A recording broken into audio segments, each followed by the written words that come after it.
저는 가끔 가다가 조금 황당한 환상을 할 때가 있습니다. 정치가 없고 정당이 없는 나라에서 살면 얼마나 속이 편하겠는가. 물론 말도 안 되는 소리입니다. 그런데 지금 우리가 이 세상에서 지옥을 우리 스스로가 만들어 가고 있는 것 아닌가. 지금 그 생각을 최근에 해봤습니다. 정치라는 거, 선거라는 거, 국회의원이라는 거, 대통령이라는 거, 이런 것들이 그야말로 내 삶에 너무나 고통을 준다는 겁니다. 저런 것이 없이 살 수 있다면 정말 없이 살고 싶다.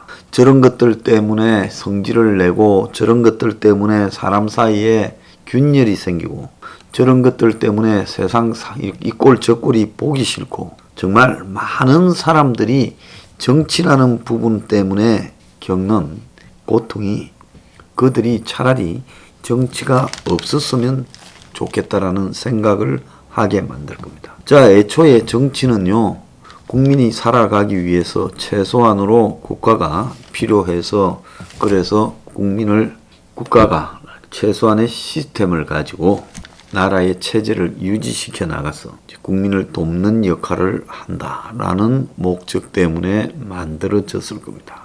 자, 그런데 이 정치 때문에 받는 스트레스도 좀 저한테는 가끔 여기가 좀 지옥 같다라고 생각이 들 때가 있습니다. 하루 종일 이 평론을 하고 또 사실 정치를 하기 위한 정당이 아닌 사회를 좀 낫게 하기 위한 정당을 한다라는 것도 이게 참 고통스럽고 힘든 일입니다.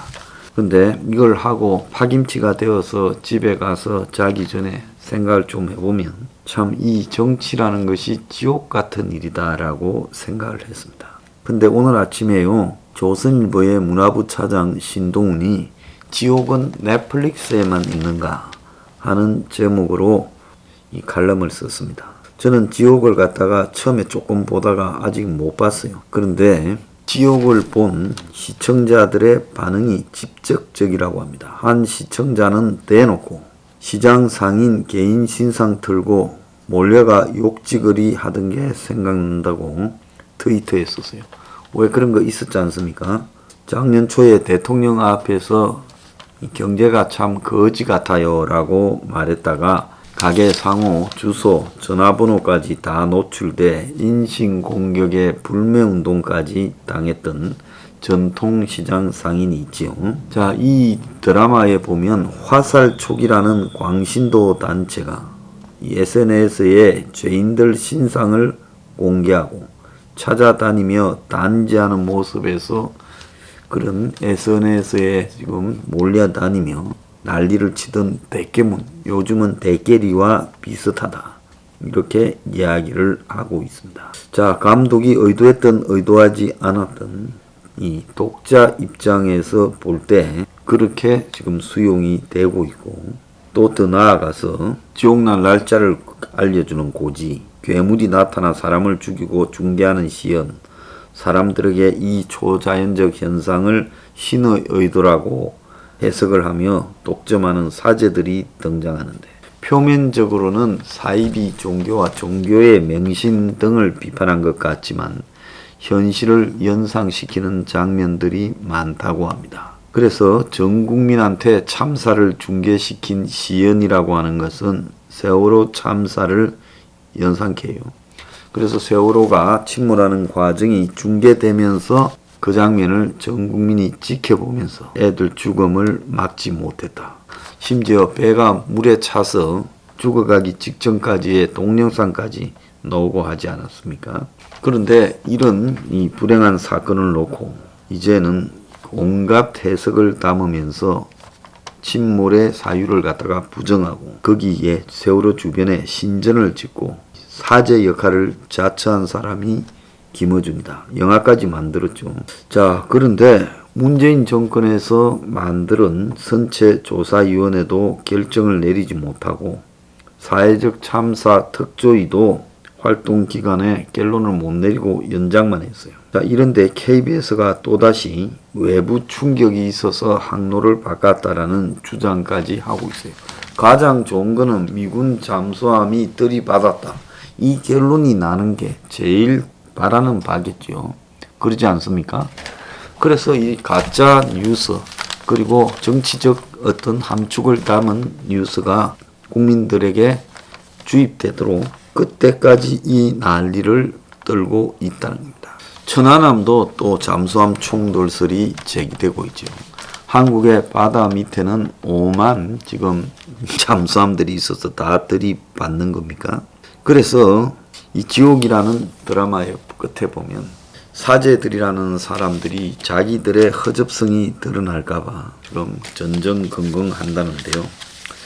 저는 지금 대통령이 되겠다라는 이재명에 대해서 정말 이재명이라는 허구의 사제를 내세우고 허구의 신전을 쌓은 한국 좌파 그리고 그 허접한 사제를 내세우고 그 밑에서 꼬마 사제로 또 한마디로 중세의 신부들이 돈을 쳐땡기고 권력을 유지했던 것처럼 버티려고 하는 586들에게 그야말로 비참함을 느낍니다. 지금 이 세상을 한번 바라보세요. 자, 나이가 들면 돈이 없는 사람은 최후가 요양병원이 됩니다. 대다수의 서민이 요양병원에서 최후를 맞이하죠. 그 요양병원은 현대판 고려장 같은 모습으로 나타나고 이번 코로나 사태에서요 어떻게 보여졌습니까? 코호트 격리라는 걸로 나타났어요. 지금 코호트 격리가 이 나라에 수도 없이 진행이 되고 있는데 코호트 격리에 대한 보도가 안 나오고 있습니다. 지금 요양병원 코호트 격리된 데서 밖에 코로나 전담 중환자실이나 코로나 전담 요양병원으로 옮기지를 못해서 확진자가 죽어가고 있어요. 지금 매일 숨지는 수십 명의 확진자 중에 상당한 수는 그냥 코호트 격리되어서 갇혀있는 사람들입니다. 거기에는 정신병원도 있고 그 다음에 요양병원도 있습니다. 정신병원이나 요양병원에 갇혀서 누워있는 사람은 자신을 어떻게 통제할 능력을 상실한 사람입니다. 그러면 육신은 사람인데 자신을 통제하지 못하니까 사실상으로 물건, 짐짝처럼 취급되어서 죽을 날만 기다리고 있다는 게 정확한 표현이라고 보겠죠. 근데 이 비극성에 대해서 아무도 주목하지 않고 있습니다. 자, 이것뿐입니까? 지금 코로나 이후에 만여 명의 이상의 초과 사망자가 작년에 발생했는데 그 사람이 어떻게 죽었는지에 대해서 말을 하지 않고 있습니다. 자, 코로나가 먼 곳에 있는 것처럼 보이지만 어느 날 내가 감염되면 자택에 격리되었다가 그 다음에 갑자기 상황이 악화되면 나는 병원에 접근하지 못하고 재수 좋으면 앰뷸런스 타서 10시간쯤 떠돌다가 앰뷸런스 위에서나 응급실 복도에서 죽어갈 수도 있어요. 그렇지 않습니까? 지금 이 코로나라는 전염병이 우리 사회에 던져준 그리고 세계의 사람들한테 미치는 영향은요 매우 심각하다고 보고 있습니다. 근데 그 심각성을 진짜 이해하지 못하고 자기가 당하기 전에는 다 그냥 그런 이야기들 들리는 이야기로만 치부되는 경향이 있어요. 지구 곳곳에서 벌어지고 있는 비인간성. 우리가 중세 사회를 보면 중세에서 패스트가 발생하면 일단 패스트가 이 발생한 집에 환자를 가둬버리고 그리고 심지어 그 가족들까지 같이 넣어서 가두고 며칠분 음식을 넣어주고 못 나오도록 못을 박아버립니다. 새 부리 모양의 가면을 쓰고 있는 사람, 그것이 뭐 방독면이라고 그들은 그런 거 쓰고 다녔대요. 그래서 그걸 폐쇄해버립니다. 어떨 경우에는 한 마을을 나오지 못하도록 폐쇄해서 다 죽여버리는 쪽으로 정리를 했습니다. 그리고 때로는 마녀라고 해서 신이 분노해서 그렇다고 가끔씩은 종교 지도자들이 바람을 잡아서 마녀를 선택해서 심지어 말 못하는 고양이한테도 그런 짓을 했어요. 그래서 그때 중세의 야만이 이루 말을 하지 못했습니다. 지금 코로나 대책이라는 게 기껏해야 극장에서 팝콘 먹지 마라. 그리고 아프면 다 집에 간다. 자, 이런 게 코로나 대책이라고 나눠놓고 있습니다. 지금 우리 앞에서 대통령 하겠다고 설치는 이재명이 저렇게 집을 가지고 집이 얼마나 사람들에게 고통을 안겨주는가에 대해서 문재인 정권 5년 내에 체험을 한 사람들이. 그런데 대통령에 가겠다라는 이재명이 지가 성남시장으로 있으면서 그 지역에서 주택 개발을 소수에게 수천억씩 총 수조 원을 해먹도록 해줬다는 겁니다. 그런데 이 사람은 지금 부동산에 대해서 국민 돈 지갑 채우는 그런 일이 없도록 해야 되겠다. 집 사면 돈 된다라는 것이 없어지도록 하겠다. 그러면서 경제 대통령이라고 웃으면서 쭈그리고 앉아 셀카를 찍고 자빠졌습니다. 솔직히 말하면 저런 모습을 보면서 저런 거를 갖다가 지지하고 박수치는 사람을 보면서 저는 여기가 지옥이다라고 느끼는 겁니다. 왜냐? 뻔한 거짓말을 함에도 광신도에 빠져서 그들의 사죄를 추종하는 모습이 보이지 않습니까? 사람들이 이 집 때문에 겪고 있는 고통, 국민의 절반 이상이요. 얼마나 극심합니까? 그 하나하나의 개별적 고통이요. 왜 전부 표현될 때는 그것이 분노로 제대로 표현돼서 이승이라는 각성을 통해서 제대로 폭발해야 될 건데 폭발하지 못하고 대장동과 이재명 별개의 것이다. 대장동 하나뿐입니까? 백현동 정자동부터 위례까지요. 걸리는 것마다 다 그렇게 해두지 않았습니까? 그런데 그것은 이재명과 별개의 것이다. 그것은 동당의 역할이다. 이렇게 말해버리고 나면 그렇게 믿는 이런 사람들과 살고 있다는 게 이 세상에 전 지옥처럼 느껴져요. 또 한편으로는 어떤 지옥이냐. 보수 하면서요. 기득권을 위해서 끝없이 그냥 봉사하는 것만이 보수라고 이야기합니다. 오늘도 보면요. 신문에 온통 칼럼이 넘쳐납니다. 종부세 때문에요. 종부세에 대한 문제 지적을 그 정도 했으면 많이 했지 않습니까? 그런데도 또 도배질에다가 또 도배질을 합니다. 종부세는 감히 성역이다. 건드리지 마라. 그리고 종부세를 갖다가 건드리는 것은 자본주의적인 원칙을 무너뜨리는 일이다. 2%냐 뭐 1.7%냐 3%가 중요한 게 아니다. 이것은 신성한 자본주의에 위배되는 일이다라고 말을 합니다. 그럼 내가 그런 사람들한테 하나 묻고 싶습니다. 그러면 공공재인 집에다가 투기를 해서 집을 사고 팔고 그리고 집을 여러 채 사서 돈을 남겨먹고 그래서 부의 축적의 주 수단이 집을 팔고 사면서 벌어지는 것이 보편적인 한국 사회의 부의 축적 방법은 자본주의적인 것이냐. 이게 묻고 싶어요. 자본주의가 언제 노름판이었습니까? 투기판을 자본주의라고 부르는 겁니까? 그럼 우리가 자본주의가 형성될 때 책에서 배웠던 켈빈주의, 기독교적 청빈주의는 어디 간 거예요? 사람이 열심히 노력해서 번 돈으로 부를 축적하는 것은 부끄러운 일이 아니다라고 했죠. 그 이전에는 돈을 다 챙기면서 사제들이 밤에는 신부들이나 주교들이 돈을 챙기면서 겉으로는 신의 이름으로 면죄부를 또 팔고 거짓을 하지 않았습니까? 자, 그런데 이제는 또 뭡니까? 그런 데서 종교 개혁이 일어나서 돈을 무조건 제약시하지 마라. 돈을 열심히 노력해서 창의적인 노력으로 안 그러면 몸을 열심히 때워서 돈을 벌어서 부를 축적하는 것은 부끄러운 일이 아니다 했지만 자 거기에 하나 같이 나올 이야기가 있죠.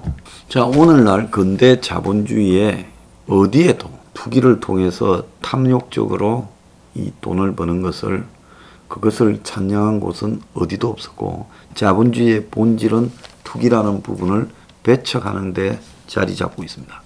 그래서 뭐라고 이야기합니까? 시장 자유주의를 이야기할 때 모든 사람이 똑같은 정보를 가지고 이야기를 하지 않습니까? 그러면 똑같은 정보를 가진 다수의 수요자와 다수의 그 사이에서 가격이 정해진다고 하는데 집값이 그렇게 정해집니까? 그러지 않지 않습니까?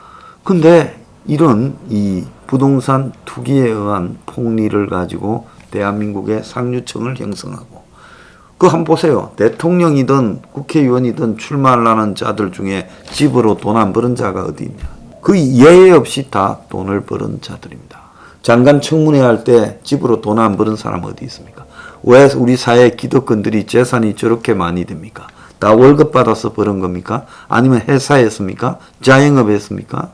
아니잖아요. 자, 그런데 지금 저 말도 되지 않는 종부 세력에 대한 자본주의 논리까지 덜미겨서 끝없이 이 쇼를 하고 있습니다.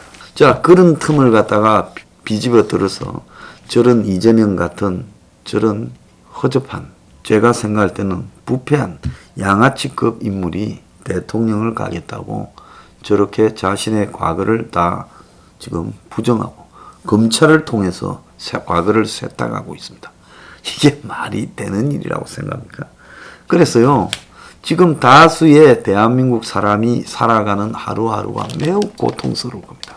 은행에 엄청난 빚들을 져 있고 장사하는 사람은 장사가 되지 않고 회사에 다니지만 언제 잘릴 줄 모르고 월급 같지도 않은 쥐꼬리 월급을 받고 있고 대학을 나와도 취직이 안 돼서 끝없는 백수 생활이 연장되고 있고, 자, 그 속에서 청년들 같은 경우에는 사회 첫 발부터 빚투성이로 시작을 하고 그러면서 희망이 보이지 않고 연애조차도 못합니다. 결혼하자 할까봐 집이 없으니까. 그렇잖아요. 어떤 사람은 이 오른 집값 때문에 따라서 전세값이고 또 월세까지 올랐어. 본격적인 월세 사회 속에서 벌어서 월세로 다 내가 갖다 줍니다. 그래서 그야말로 부동산 계급 사회가 완성되고 있는 이 대한민국이 지옥이 아니면 어디가 지옥입니까? 여기에 물가는 폭등하고, 예? 일자리는 사라지고 자영업은 망해가고 그러지 않습니까? 4차 산업혁명이니 사기꾼들이 등장해가지고 그나마 이제 이 자율주행차 운운하면서 운전기사 자리까지 다 사라지게 만들고 이 4차 산업 플랫폼 경제를 살려가자고 대다수 언론들이 떠들고 있습니다. 그럼 이제 다수의 전문 기술을 보유하지 못한 서민들은 무슨 일을 하고 살아갑니까? 알바할 일자리도 키오스크 때문에 사라져가고 있어요. 은행 점포도 사라지고 있습니다. 일할 때는 거의 없어져 가고 제조업들은 대다수가 해외로 떴습니다. 민노총이 두려웠어요.